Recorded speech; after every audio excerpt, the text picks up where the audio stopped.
Welcome to the 17th episode of the Head Kick KO podcast. Today we're going to be doing a breakdown of UFC 258. After that, we're going to be looking at the other news that has happened recently in the UFC and MMA world. There's going to be a lot of news for that, as last week was a very busy week. And then once we're finished with that, we're going to be looking forward to next week for Derrick Lewis and Curtis Blaydes. So, starting off at the top, we had Kamaru Usman versus Gilbert Burns. Now, I was very impressed with both fighters in this fight. Kamaru obviously had an all-time great performance, but Gilbert showed some very good things in this fight.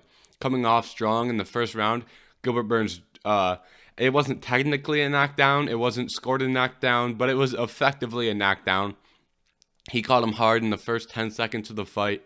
He had him stunned, had him wobbled there for a second, and Gilbert did win that first round. But throughout the fight, Kamaru showed a great jab, and he showed some great progression in his striking. I think that has largely come from working with Trevor Wittman. Trevor Wittman is one of the best striking coaches in all of MMA, and one of the best coaches, period. But his strong suit is definitely striking, so that has helped Kamaru greatly, it seems. He's also been training with Justin Gaethje, who Trevor Wittman is also Justin Gaethje's head coach. So some of these things played into Kamaru showing some great progression on his feet. I think the jab is the big storyline for Kamaru's improvements. He was hitting with that jab all night. In the post-fight presser, Kamaru said that jab feels like a straight right, and he's right. I mean, that jab has a lot of power coming with it. Kamaru is obviously a big, powerful guy. So that jab, he gets that jab, he hits you at the perfect range. He's very accurate with that jab. And I think that just goes to show for the progression he's made as a striker in some of his most recent training camps. And the other big thing I saw in terms of Kamaru's striking is he hit Gilbert with a nice pull counter. Now, if you don't know what a pull counter is simply Gilbert threw a hook, Kamaru leans back. That's a pull. So he leans back and then hits him with the right hand, I believe it was. I think it was a right counter on that. So that was very beautiful, and that is high-level striking. Kamaru Usman hitting pull counters is a scary thing to think about because obviously Kamaru is a great grappler, an amazing grappler. We saw that in some of his early fights. He showed off his grappling prowess, probably most notably against Tyron Woodley. Jorge Masvidal, he controlled a lot in the clinch. So Kamaru is obviously one of the best grapplers in the world. He has elite top position control.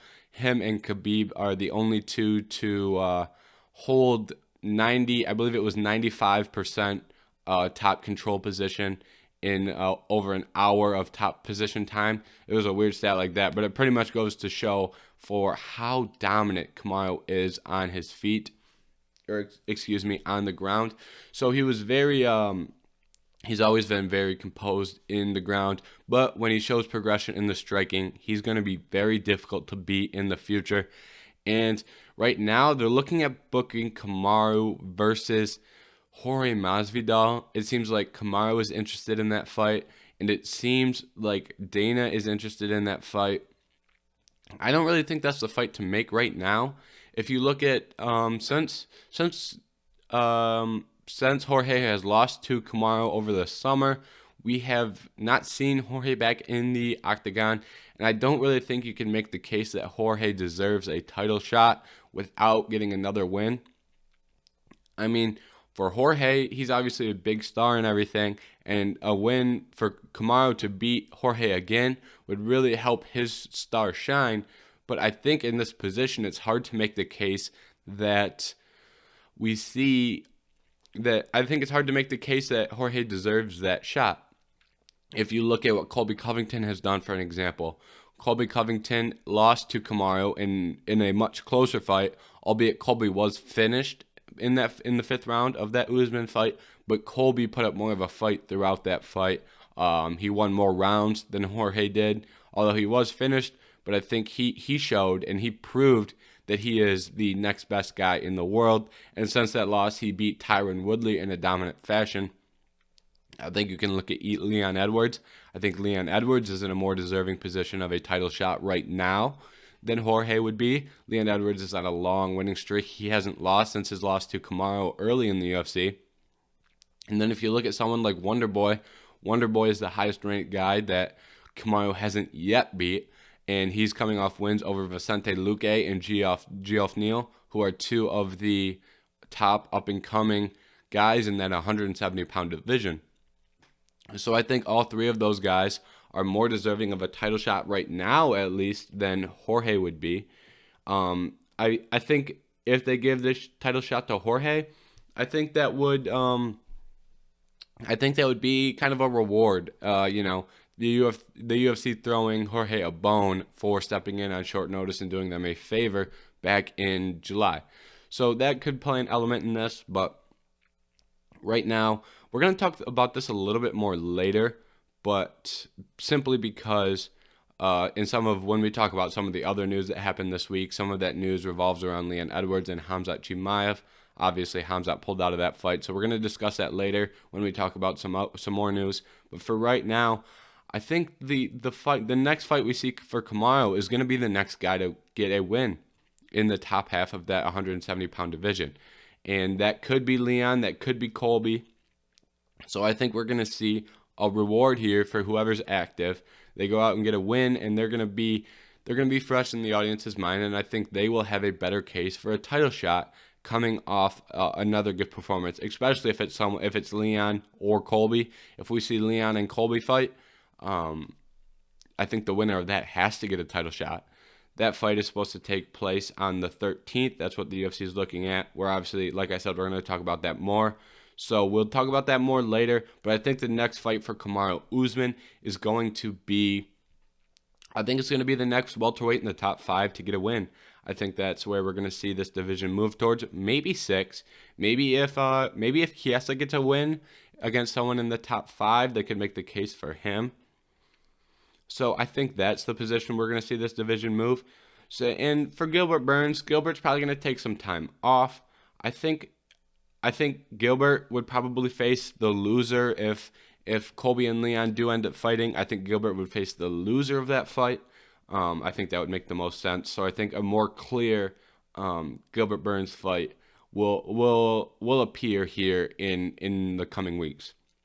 And I think for Gilbert Burns, I think a fun fight could be Michael Chiesa as well. If Gilbert cannot get someone matched up in that, if he can't get one of those top 4 guys for Gilbert, I think Michael Chiesa would be a really fun fight from a grappling perspective. And that's a dark horse fight that we could see, Chiesa versus Gilbert Burns. So I'm interested in that. I think some other people would be too if you love grappling. So that's a dark horse fight out there that I think we could get, but I don't want to say right now that that's the fight we're going to see, but I think we could get that fight. Now, moving on, in the co-main, we had Macy Barber versus Alexa Grasso. So this fight was a little bit of a letdown for any Macy Barber fans out there. Macy Barber is one of the more hyped prospects of all of MMA. She's probably the most hyped prospect in women's MMA for sure. Her, Mackenzie Dern, Amanda Hebas are the other big ones for hyped prospects in female MMA. But for Macy Barber here, she didn't really look great. We didn't see the improvements that we were hoping to see off this long layoff. But with that being said, Alexa Grasso still went out there and performed it very well. She won that fight. She was very deserving of winning that fight, and she performed very well. So I think we're going to see Grasso kind of moving up here in the division. I think we could see her against someone in the top 5. Maybe a Jessica Ai, maybe a Roxanne Modafferi, maybe one of those names there, maybe a Viviana Arjudo. I think a couple of those names there make sense. But I want to see her move up after a good performance against Macy Barber. For Macy put herself in a tough position when she said that she wants to be the youngest UFC champion. She's lost 2 in a row, so she won't be the youngest UFC champion. She won't get a title shot by the time she needs to break that record. But I think for Macy, don't count her out yet because she still is so young. And I think if she comes back, if she can improve, if she can make a couple improvements in her game, I think she could still be a champion eventually. She doesn't have the skills now, but I think some more growth for Macy, and I don't think it's time to count Macy Barber out as she's still young. She's still very talented.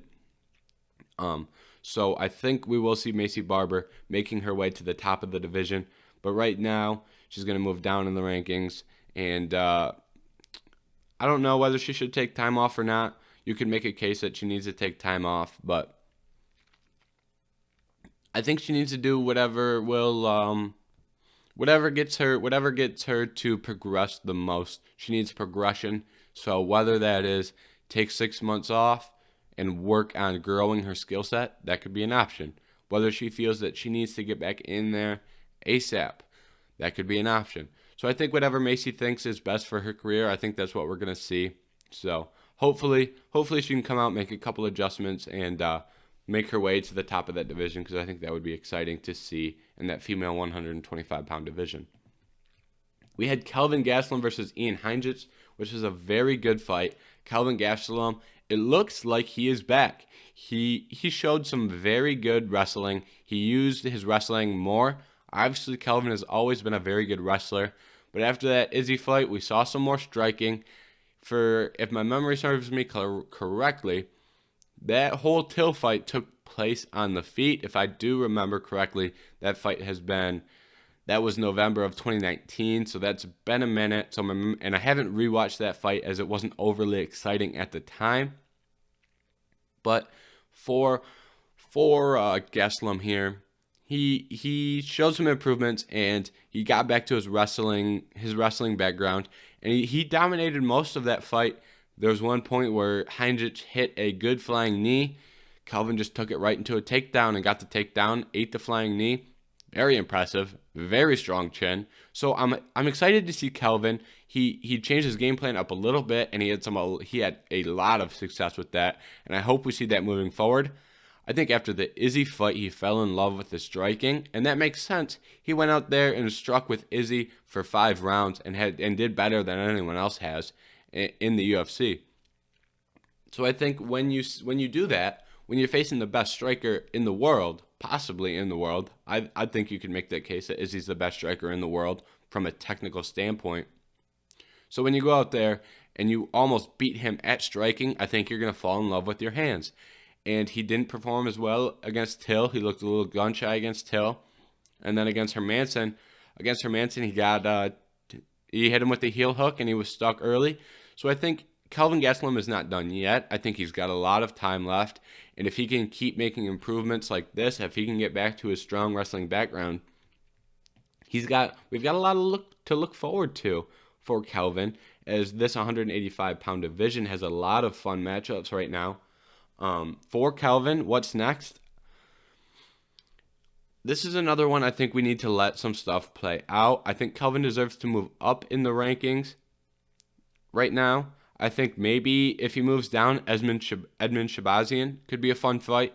Edmund has to kind of rebound after his fight against Brunson, and I think throwing him against another wrestler could help Edmund kind of refine his wrestling skills.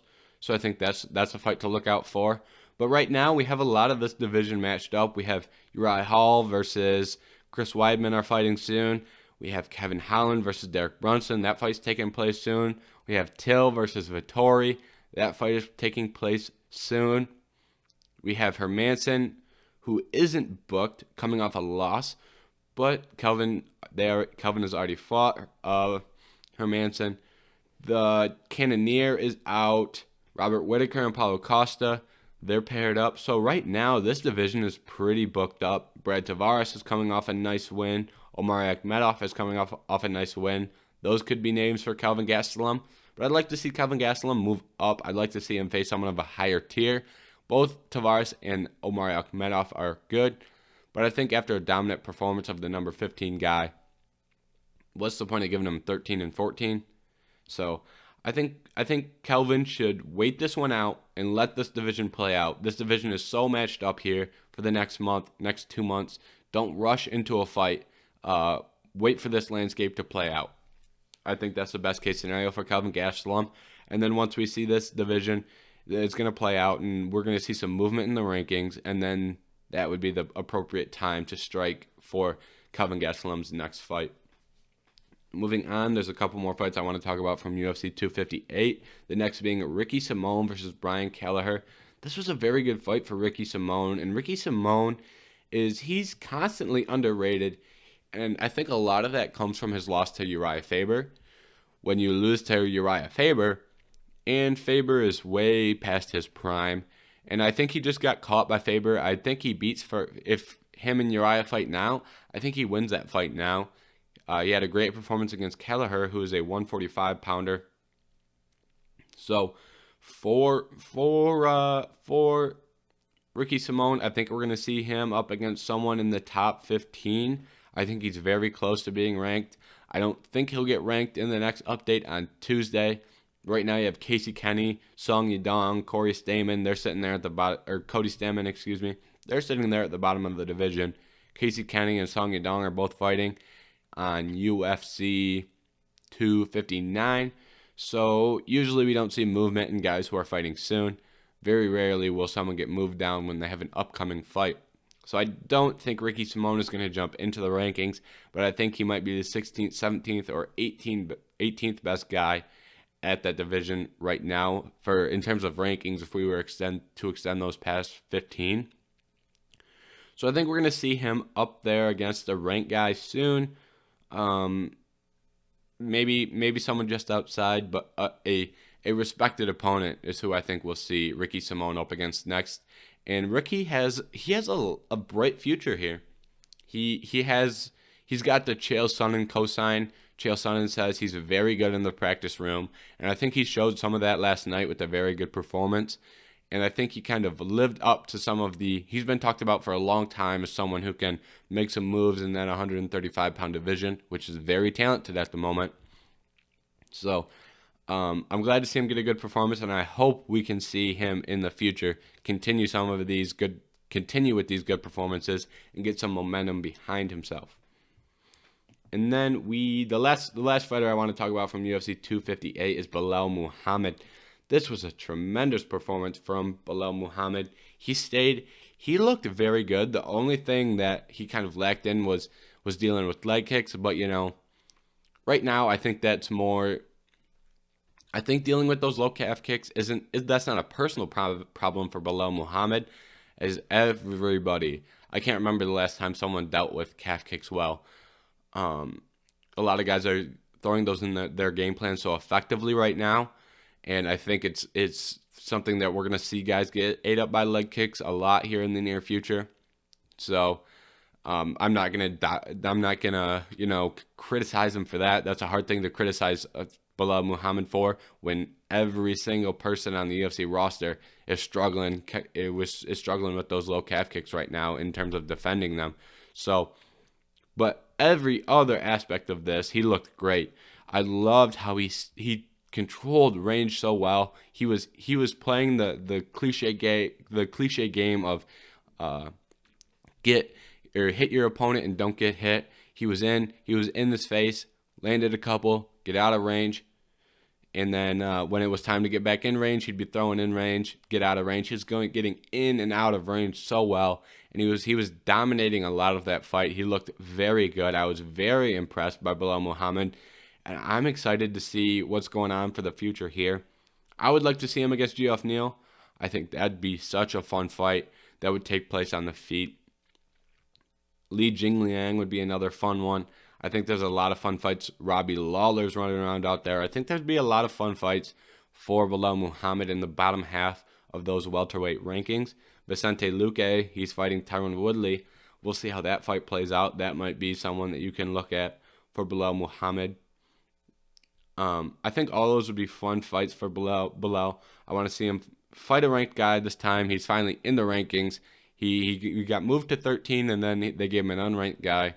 He proved he deserves that ranking, and he's got it. So he might move up a couple spots. You could make that case that he could jump a couple guys, maybe Li Jingliang, maybe Geoff Neal, maybe even Vicente Luque.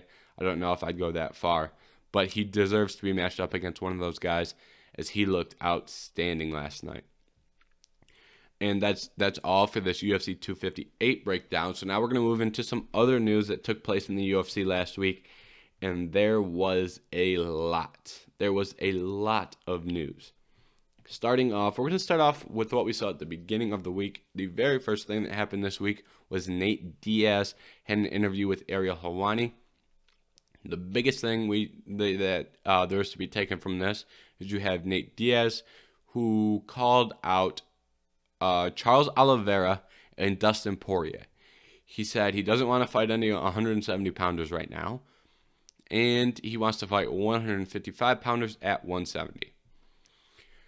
Very silly idea by Nate Diaz, but we're going to talk about the call-outs because we had two very different reactions from his call-outs of Charles Oliveira and Dustin Poirier. And one name he didn't call out was Conor McGregor. He said he wants to fight Conor after Conor's been winning. He doesn't want to fight Conor when Conor's coming off a loss. That's an interesting thing that deserves to be thrown in there. So I don't think we're going to be seeing that Nate Diaz versus Conor trilogy fight right now. But first call out, Dustin Poirier. He said he called out Poirier, and Poirier's response was overwhelmingly yes. He was happy he's down to fight at 170. Poirier says it's closer to his natural weight, doesn't have to cut as much. And Poirier's in the business of money fights right now. He beat Conor. For Poirier, he's either going to get the Conor rematch or he's going to get the Nate Diaz fight. But I think right now, the direction that the UFC has said, Dana has recently said they're looking at Poirier versus McGregor 3 for this summer. I think that's the fight we're going to get, and I don't think it's going to be much more complicated than that. The question is, will the UFC lightweight belt be up for grabs in that fight? The answer now, unclear. It's very unclear, but I think a lot of people would be upset if we saw that. So that's something we can talk about later. But I think that Poirier-Diaz fight, that fight I don't think is happening right now. Like I said, Conor versus Poirier. So I think that's something to throw in your back pocket to be used later. You had Poirier and Diaz were supposed to fight, so they had a little bit of a trash talk on Instagram. Also, wasn't anything too notable. Nothing that made me think they were going to fight soon. Just a short little interaction, so I don't think that happens right now. The other name, Charles Oliveira. Now, Charles Oliveira said no to Nate Diaz call out. He said no, and he said that he wants a title shot. Now, he said fighting Nate Diaz isn't a title shot, and it doesn't get him closer to a title shot. Now, this doesn't make sense in any world if you're Charles Oliveira. If you're Charles Oliveira, you run to this fight. You do everything you can to get this fight. I mean, if you're Charles Oliveira and your goal is a title shot. So, if your goal is a title shot, would beating Nate Diaz get you a title shot? The answer to that question is yes, and it's overwhelmingly yes. Look at Jorge Masvidal. Jorge Masvidal beats Nate Diaz. Next fight, title. I mean, that's just the most recent example. And when you beat someone who is a star, as Nate Diaz is one of the probably top 5 biggest draws in terms of star power in the UFC at the moment. So if you can beat him, therefore, you will have people watching you. You'll have people watching you indirectly, I guess, because people are there to watch Nate Diaz, but they see you because you're fighting Nate Diaz. So then you beat Nate Diaz, and then you gain all those fans. And then if you have more fans, you're more likely to fight for a title. So, in short, he says, no, I don't want to fight Nate Diaz because I want a title shot. Well, if you beat Nate Diaz, you get a title shot. There's my first problem with it. And then my second problem is, so you want a title shot, Charles Oliveira. We talked about this last week, but Charles Oliveira keeps making oopsies. He keeps making oopsies and getting that title shot he also wants. So, the UFC, after you beat Tony Ferguson, they weren't like, oh, let's get him a title shot. So, the further you are from beating Tony Ferguson, the less people care about that win. You beat Tony Ferguson, right? But now the UFC is looking to book Conor versus Poirier. So when you hear the UFC is looking to book Conor versus Dustin Poirier, the chances of that being for the belt are probably likely. Because everybody right now is saying that Dustin deserves to fight for the belt. So you see this title fight, and it's allegedly supposed to take place in the summer. So now you're made aware of, okay, so these two dudes are going to fight for the title in the summer. Okay, that's perfectly fine. But if you're Charles Oliveira, so you wouldn't get your title fight until summer. Or, you following me here? So you're already delaying to this summer. It's February right now.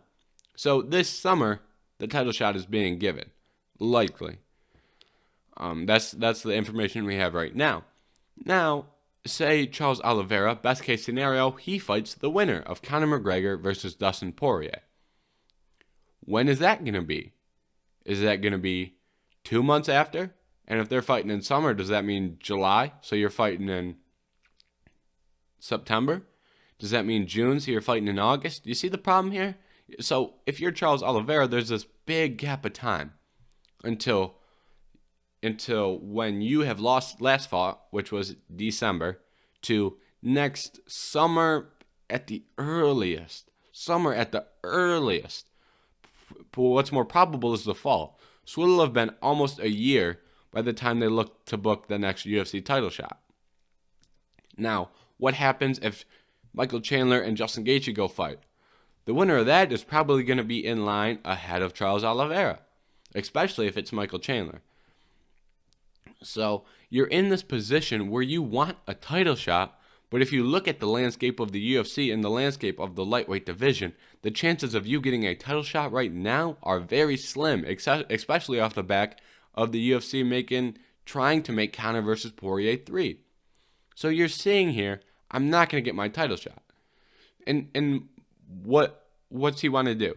Say he doesn't get the title shot after Conor and Poirier. Say that goes to Chandler or Gaethje. If those two fight, the winner of that. So say that goes to Chandler or Gaethje. What's Michael Chandler, what's Charles Oliveira doing? Is he going to wait and get the title shot after that? Do you see how this becomes a problem here? We're just waiting for a title shot. You got to go and earn your title shot if the UFC hasn't given it to you already. Because the longer you wait, the less likely you're going to get it.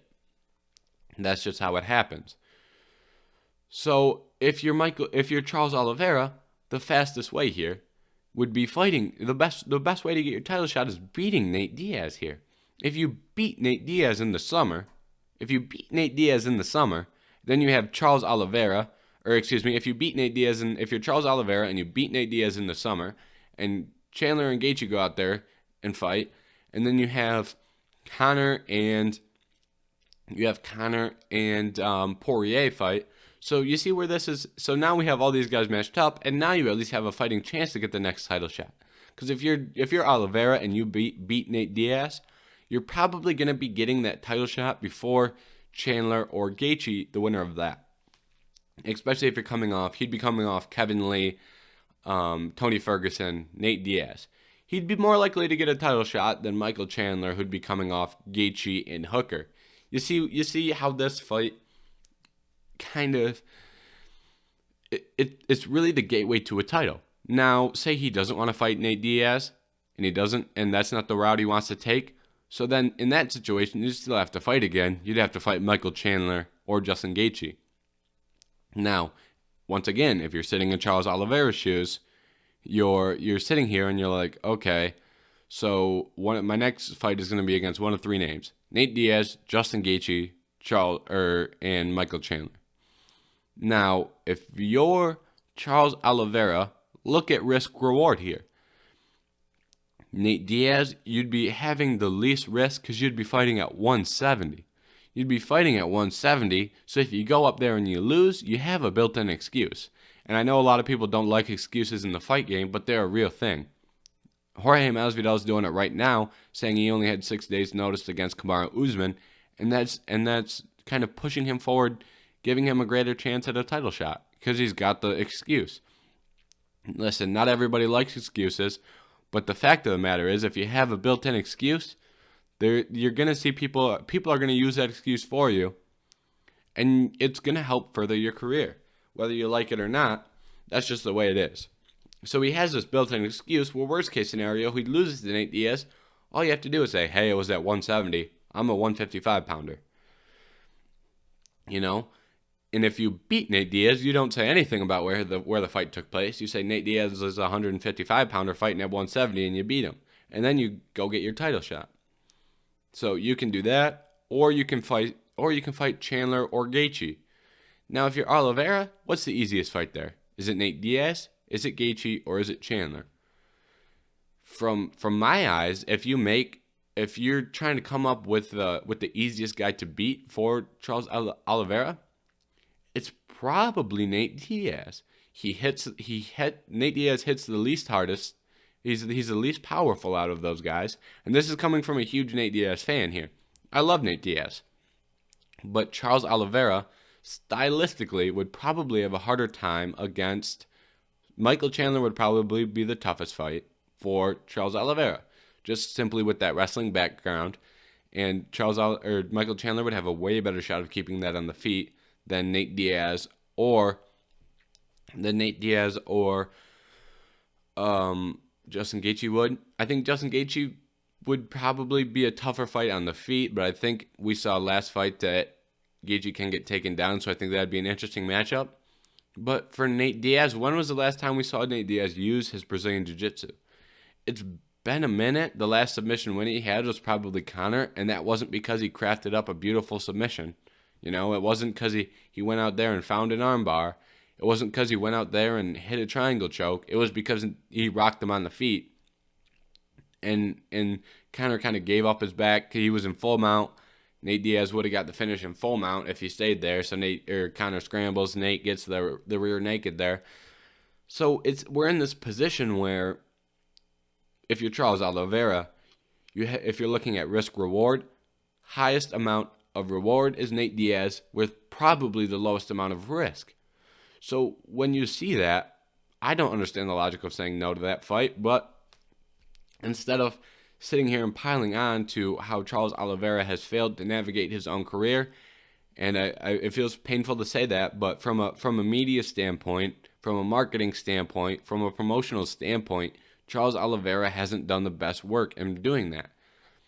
And that's tough to say because he's so incredibly talented inside the octagon, but in terms of getting the fight to get him the title, he's not really doing the best for himself.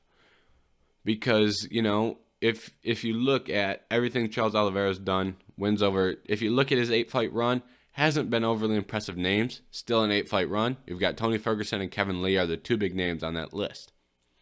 Justin Gaethje already beat Tony Ferguson. You know what I mean? And so if Justin Gaethje goes out there and beats Chandler, then he's got Tony Ferguson and Chandler, then Gaethje gets a title shot. So let's move on here because I've been piling on for Charles Oliveira for a decent amount of time here. So we're going to stop doing that and we're going to move on here. But overall summary of that, Charles Oliveira made a big oopsie. Okay, Charles Oliveira made another oopsie. And as Chael Sonnen would say, he sandhagging himself. Charles Oliveira pulled a sandhagging on that one. Didn't know the landscape of his own division well enough to the point where he could make a good decision on what is best for his career. So, the last thing I want to talk about from that Nate Diaz interview, if you didn't see, Nate Diaz was sitting in a race car chair, or not a race car chair, excuse me. He was sitting in a chair that said something racing, and Conor McGregor commented 3 separate times with 3 separate things. I'll read these here. These are quotes. Cool race car chair, bro. Look here, we got a bad boy in a racing chair in vroom vroom, beep beep, haha. So, if you didn't see, Conor also put out another Instagram post that said, no more Mr. Nice Guy. So this could be a sign of things to come. We might see some Conor trash talk here soon. That's not a big overall thing I wanted to talk about. But that is something I wanted to touch on. So now we're gonna look at the shape of the welterweight division. A lot of things happened here. First thing we're gonna start off with is the Ultimate Fighter. Dana White told Complex, this is what he said: "We start filming this summer. Let's just say we're working on 2 guys who will make it fun if we pull it off. Welterweight division." So Dana White is looking at coaches from the welterweight division for the Ultimate Fighter. Now this begs the question, who are we looking at? Because everyone has thought for years, or not years, obviously months, but everyone said for months that it's going to be Jorge and Colby are going to be the coaches on the Ultimate Fighter return. And I think that's what he's insinuating here. let's just say we're working on two guys who can make it fun if we pull it off. I think that's got to be Colby and Masvidal. I don't know who else you'd be talking about at welterweight. But now there's some talks that it's going to be Jorge and Usman, because Jorge has inserted himself into a title shot now. So I just wanted to say that. So that is going to be something to look out for. And Khamzat Chimaev also pulled out on March 13th with the lingering effects of COVID. This directly affects the Ultimate Fighter. The quote was before Khamzat pulled out. So since then, we have had Wonder Boy offered to fill in for Khamzat Chimaev and fight Leon Edwards. One added thing here, it looks like the UFC is going to do their best to get Leon matched up with someone on the 13th, and they're going to try and move on from Khamzat and Leon. So we'll start with what's next for Leon, then we'll move to Khamzat Chimaev. So to start, Leon, Wonder Boy stepped up and said, "I will fight you, Leon. I'm the number 5 guy, you're the number 3 guy. Winner would get a title shot, all that jazz." But Wonder Boy's hands are still injured because he broke both hands, I believe, or he at least broke one hand against Geoff Neal. So he needs time to recover. So it wouldn't be on the 13th. It would be later. I believe they said May or June. So Wonder Boy is offered to step in, but at a later date. But it doesn't look like the UFC is going to go that direction because they want Leon to fight the 13th. So Leon said they want to keep that fight on the 13th, and Leon's managers said Nate Diaz, Colby Covington, or Jorge Masvidal. So we're going to break down these callouts real quick. First off, Jorge said nothing. So Jorge didn't respond to this callout by Leon Edwards. So I doubt we see that. And now we have the talks of Jorge versus Usman. So it's really looking like we're not going to get Jorge. Then Nate Diaz. Leon called out Nate Diaz. Nate Diaz said he photoshopped Leon's face onto Jeremy Stevens' face from the infamous "Who is that guy?" quote from Conor McGregor. And Nate Diaz posted that and said, "Who even is that guy?" So Diaz looks like he doesn't want that fight, first of all. Second of all, I don't think Nate Diaz is fighting on free TV.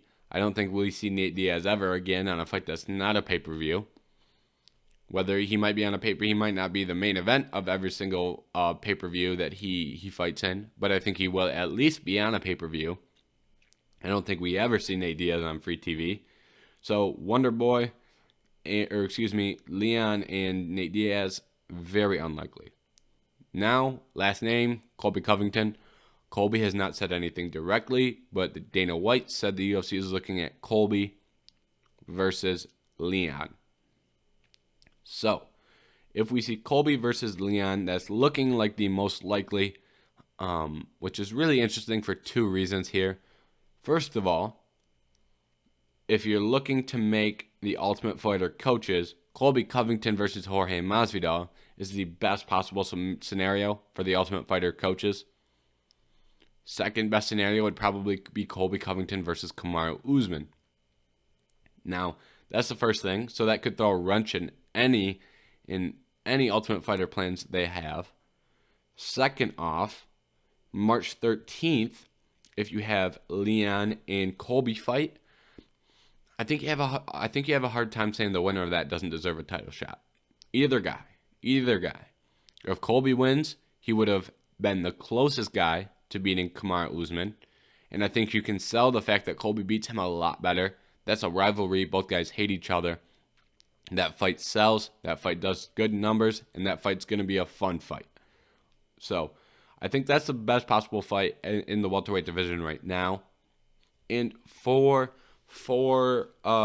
Colby, I think coming off that fight, then he goes out there, dominates Tyron Woodley, no matter how he beats Leon. If he beats Leon and there isn't any controversy, assuming that he doesn't win by a bad decision, assuming he goes out there and earns a win, you'd have a really tough time convincing me that Colby doesn't deserve the title shot.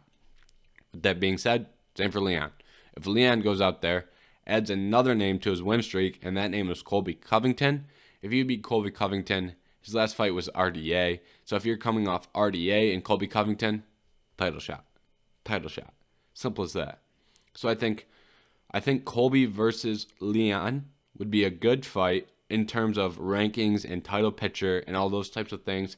I don't think it has the built-in storylines like Usman, Colby, and Usman versus Jorge, or Usman versus Burns even has more heat behind it because Burns doesn't like Colby simply based off the things that Colby has said about the country of Brazil. Fair play, Gilbert Burns, don't blame him for that, but there's a built-in storyline there. So I think from a storyline aspect, we don't really have that with Covington versus Leon Edwards. But, or Leon versus Jorge has more of a storyline than Colby versus Leon does. But I think no matter what, I think what we see here is we see a good fight from fighting-wise, it makes sense. From storylines, does it make sense? No. But in terms of fighting and who we're putting in that cage against each other and why they're fighting, that makes sense. So from a fighting perspective, this fight makes sense. And it is the fight to make right now. And so I hope we see that fight on the 13th. And I think from there, we have a plethora of options. I think from there, the winner of that fight fights Usman. The loser fights Burns. I think that'd be an easy decision to make. If you're Colby Covington and you lose, Gilbert Burns coming off a loss, pair those together. It's a fun fight. You know what I mean? If you're Leon, you compare Leon against Jorge. If Jorge doesn't get that title shot, if Jorge loses and Colby gets a title shot, then you have Usman, or you have Masvidal, and you have Leon Edwards going up against each other. So win or lose, both guys, they both have clear directions where they can go, and this fight sets up the division for the next wave of fights. That's why this fight, from a fighting perspective, makes sense. It makes sense everywhere. You're going to see this fight. It'll be a fun fight. Colby Covington and Leon Edwards don't really get into boring fights. Those two are going to go out there and scrap, and it'd be a fun one. And then I think you'd see the division blossom. I think you'd see some fun matchups, and I think you'd see more activity. So I really hope they can make that fight. If it's not Leon, I don't know where they go. If it's not Leon versus Colby, they'd probably end up being a tough spot. They might have to pull Leon from that altogether, which would be a shame because Leon needs to fight. Obviously, he wouldn't be fighting Burns on the 13th. And then if you can't get Colby, that leaves Jorge Masvidal. Does Jorge fight Leon on the 13th? I don't think so.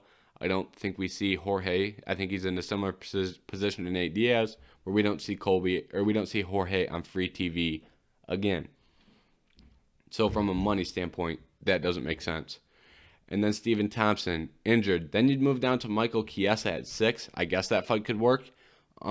So it'd probably be Colby and Michael Chiesa are the only two names really right now. Then you got Tyron Woodley's matched up. Damian Maia wants a fight against a Brazilian in Brazil for a retirement fight. I don't think we see Damian Maia step up on short notice for a retirement fight. I don't see that. Neil Magny just lost. Luque fighting Tyron Woodley. So you kind of see the issue here. Geoff Neal just lost, probably not ready to get back in there. So you kind of see the issue we're at here. Bilal Muhammad, maybe he could return that fast. I'm not sure. But you kind of see the position we're in here, where if it's not Colby and if it's not Chiesa, and I can't imagine Leon would be too excited to fight Chiesa right now. So if it's not either of those guys, they're in a really tough spot for getting names in there. So hopefully that Leon and Colby gets together for all those reasons. And let's just hope that one gets together. Moving on, the other big news is this March 13th card did take a big hit as we saw Ryan Hall is out March 13th against Dan Ige. Now, here we have a big opportunity. First off, we'll start with this. It's a shame that Ryan Hall is out. I've personally been excited to see Ryan Hall back in there. I think all MMA fans can agree with me that we need to see more Ryan Hall. But he is injured, so we need to move on now. So the question is, who will Dan Ige fight on the 13th? Now, If you're any of these top ranked 145 pounders, you gotta be calling out Ige. I mean, right now, we're in a position where there's so much talent at 145 that a lot of these guys aren't ranked. I mean, if you look at, I think this is a great opportunity for some of these unranked 145 pounders, guys like Giga Kikatse, guys like Ila Tuporia, guys like Ludwig Klein, guys that are Hakeem Dawodu is another one, guys that are knocking on the door of the top 15 who have showed promise. If you go out there and say, hey, I'll fight in short notice to fight Dan Ige, I don't think they're not going to pull Ige from that card, I don't think.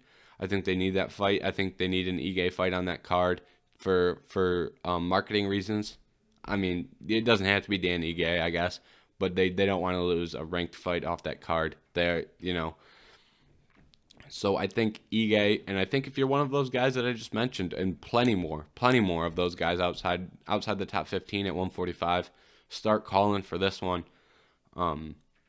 So hopefully we can see that. That'd be best case scenario, is we see a top prospect at the 145 pound division stepping in and fighting Dan Ige, because there is so much talent at 145. So much talent at 145. The depth is ridiculous. I see a lot of guys at 145 where I'm like, ugh, they could be a top tier fighter. Guys like Bryce Mitchell. Bryce Mitchell's injured right now, but if he refines his striking a little bit with his great grappling, he could be a problem.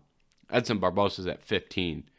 Giga Kikatse is a ridiculously good kickboxer. Same with Ludwig Klein. Ila Topuria is great on the ground, and he showed some great striking in his last fight. You kind of get the theme here.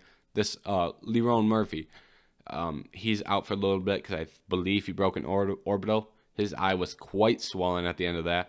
But you just kind of get the theme here where there's so much talent at 145 that's not ranked, and ranked in the lower half of that division, where if you have the opportunity to get in there against Dan Ige, you got to raise your hand and say, hey, I'll do it. So hopefully we see one of those guys in there against Dan Ige. So now we're going to talk a little bit about Bellator here. We don't talk about Bellator much, as Bellator has not done much to be newsworthy. But they dropped a news bomb here recently with the announcement of their Bellator light heavyweight tournament. This Bellator light heavyweight tournament here is going to be stacked. Let me pull this up. But they did a great job here in matchmaking. And the first fight, I've got the bracket pulled up here. So the first fight is Ryan Bader versus Lyoto Machida. This fight is probably Ryan Bader's the big favorite here. He already beat Lyoto Machida. That's kind of just to ease in there for Ryan Bader. On the same side of the bracket, this is an 8-man tournament, by the way. We have Corey Anderson versus his opponent, which I'm not going to try to say his name because I know I can't do it. But we do have Corey Anderson, obviously former UFC guy. So that's a big fight there. And then on the opposite side, we have Vadim Nemkov versus Phil Davis, which is a big light heavyweight fight. Nemkov obviously was the champion, so we will have Phil Davis in there. But the big one, the big fight here is Yoel Romero versus Anthony Johnson. Now here we just have to hope. We just have to sit down and hope that we get prime. We get prime Anthony Johnson versus Yoel Romero. If we can get some prime action, this would be crazy. You can't ask for much more. They made that fight in the first round because Scott Coker said, hey, when you have a fight like this, you can't let it pass. Great job by Scott Coker for getting that fight done. And this tournament should be a fun tournament. There's a lot of talent here. Bellator's light heavyweight division is by far their best division. By far, I don't think there's any dispute of that. So, in between Nemkov, Bader, Davis, Johnson, Anthony Johnson, Romero, Corey Anderson. Corey Anderson would be a ranked guy at 205 right now for the UFC. I don't think he'd be in the top 5. He'd be ranked, though. So really isn't much more you can ask from Bellator in this light heavyweight division. They hit this they hit this tournament out of the park. My early pick for winner would be Nemkov. Maybe not. Actually, Bader. I have my pick here is Bader. I think he's got the best chance at winning, and I say that because he's probably has the easiest path. Lyota's probably would be the 8th seed if you seeded this tournament. So I think he's got the easiest first round fight. From there, he's got the winner of Corey Anderson and his opponent. If Corey Anderson can win that fight, I think Bader easily beats Corey Anderson. So I think he would have the easiest run here, and I think that would. I think the other side of the bracket is by far the toughest. So I think that would play into Bader. If I had to put money on it, I would say Ryan Bader. But, obviously you can't count out Yoel Romero. You can't count out Anthony Johnson. You can't count out Vadim Nemkov or Phil Davis. Don't count any of those guys. They all have real chances at winning. And those could be some good underdog bets for who's going to win this. The other piece of Bellator news, 2 pieces of Bellator news in the same week. Isn't that crazy? Patricio Pitbull called out Max Holloway. Now, there's a lot of silliness going on here. Because Patricio Pitbull didn't say, hey, let's cross-promote and get Max Holloway versus Patricio Pitbull. That'd actually be silly, too, because that's not going to happen. But he said, he pretty much said, Max Holloway, you should leave the UFC and come to Bellator. Why would Max Holloway do that? He said, Patricio Pitbull, first of all, he said that he would get paid more at Bellator.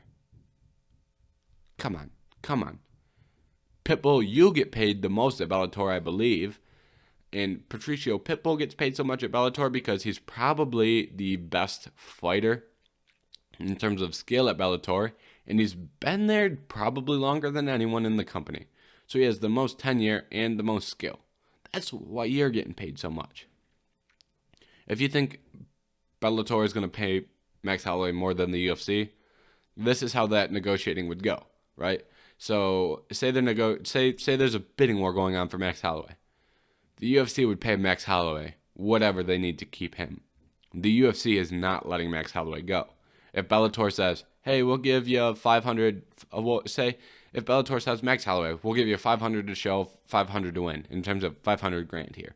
Bellator or the UFC will say, hey, we'll give you 600 to show and 600 to win.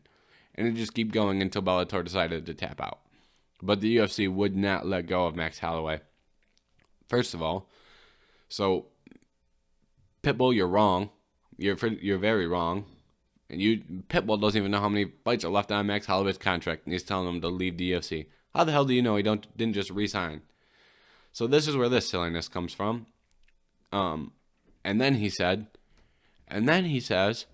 hey, he also said he could beat Max Holloway, which Patricio Pitbull is a great 145-pounder, and I think he would be a top guy in the UFC. I think he would be ranked, and I think he would be ranked highly. Do I think Pitbull would beat Max Holloway? No. Does Pitbull beat Volkanovski? No. Does Pitbull beat Brian Ortega? No. Does Pitbull beat who else? Literally anyone. The Korean Zombie? Probably not. Does he beat Kelvin Cater? Maybe. Does he beat, that's when we start seeing maybes, when you start getting in there. Yair? Maybe. Zabit? Maybe. But I'd probably pick against,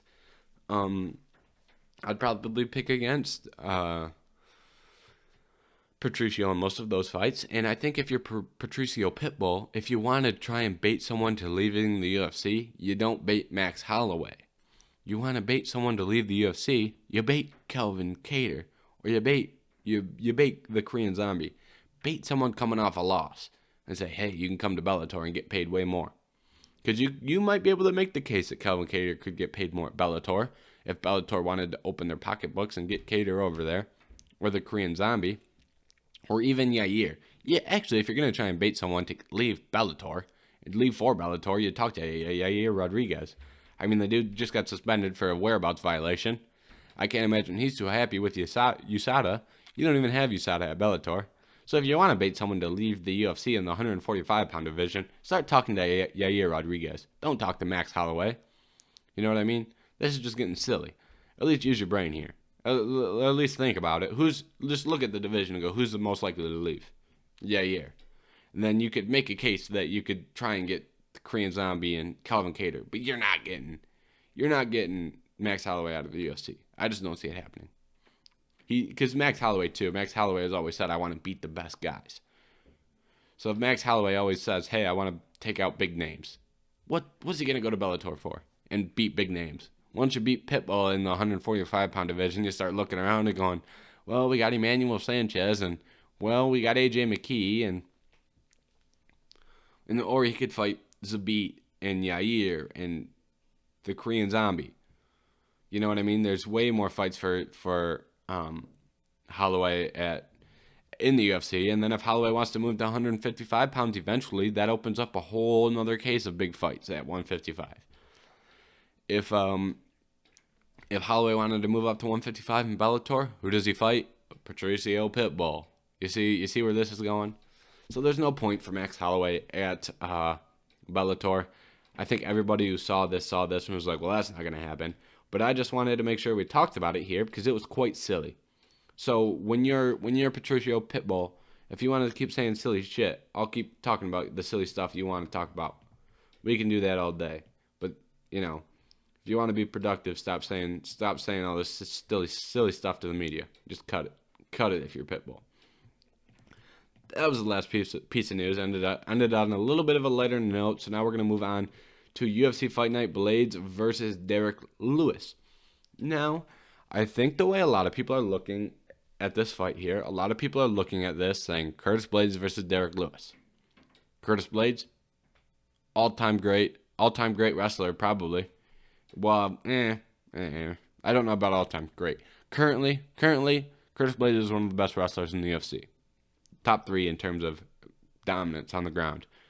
Usman, Habib's retired, so we won't throw Habib in there simply because he's retired, not because he's not one of the best, because he's retired. And then Curtis Blaydes would be right up there. Active would probably be Usman and Blaydes, top 2. So, and then you have Derrick Lewis. Now, a lot of people are counting Derrick Lewis out, saying he's going to get out-wrestled by Curtis Blaydes. Is that a possibility? Yes. If I had to bet on it, would I bet that Curtis Blaydes out-wrestles Derrick Lewis? Yes. But I think this fight has a little bit more to it than that. Because Derrick Lewis looked very good wrestling in his last fight. He has showed progressions wrestling.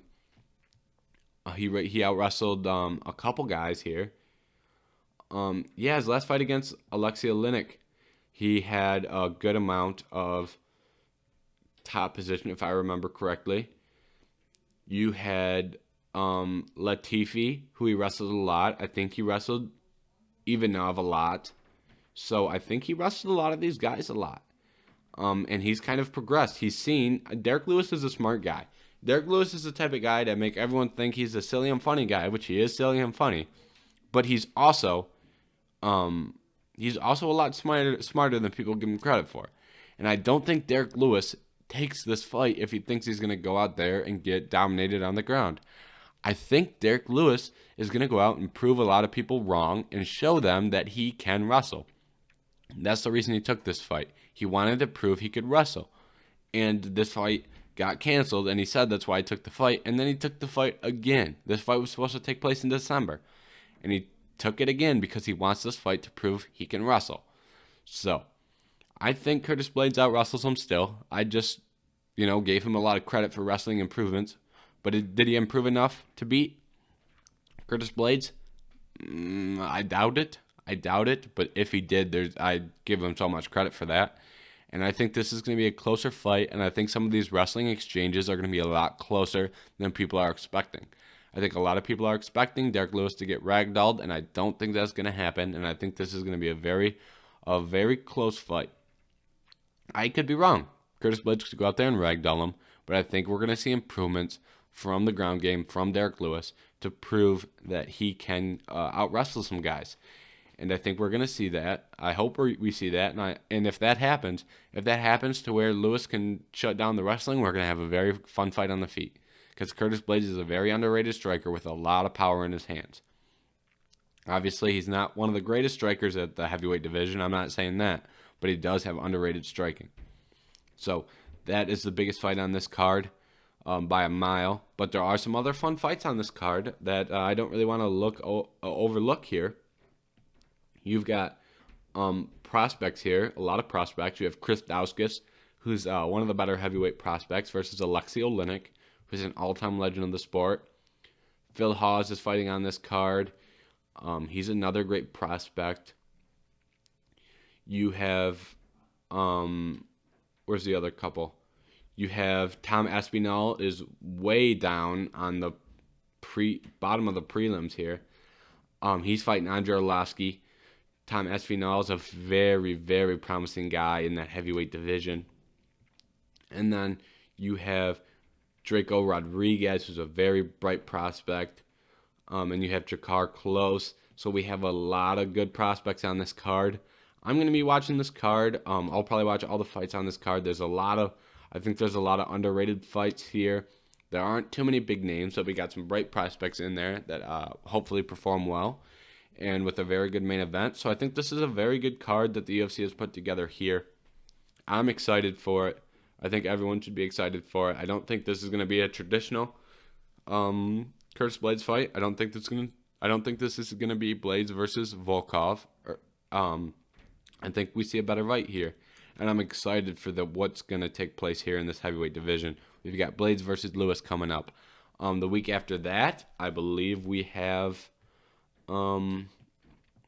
should have Ciryl Gane versus versus Jairzinho Rozenstruik. So the UFC is putting on a lot of fun fights in the heavyweight division. Yep, next week, the week after, so the 27th, is Rozenstruik versus Gane. So we're going to see these. And then UFC 260, obviously, which is coming up soon. We'll have Stipe versus Francis Ngannou. So we're going to see a lot of movement in the heavyweight division that you don't want to miss out on. So that's the last thing we're going to talk about today on the Head Kick KO podcast. Make sure you go follow my other social medias. I'm on just about everything. We've got TikTok, which I put out a midweek video where I go a little bit more in depth on my main event prediction for the week. And we spice it up with some other various content on the TikTok. Go follow my Twitter, which on Twitter we have a lot of shorter discussion. I get my opinion out there quickly. If I see anything during the week that piques my interest, you'll see a tweet. Instagram, not too active on Instagram. We're getting there. Those are all Head Kick KO podcast. If you're listening on YouTube, make sure to like and subscribe. If you're on any other platform, make sure to hit a follow, whether that is Apple Podcasts, Spotify. Make sure to follow and like. And go follow me on Tapology and Verdict MMA. These are two great platforms for UFC fans to see picks and see fight outlooks here soon. So Tapology, we're just the Head Kick KO podcast. And all social medias are the Head Kick KO podcast, which is except for Twitter and Verdict MMA. It is just Head Kick KO pod. And it has the same logo, so it's not too hard to differentiate between accounts, so you know if it's me or not. So make sure you go follow those on Tapology, Verdict, Instagram, TikTok, Twitter. Go follow, like them up. So thank you very much, and thank you for watching the Head Kick KO podcast.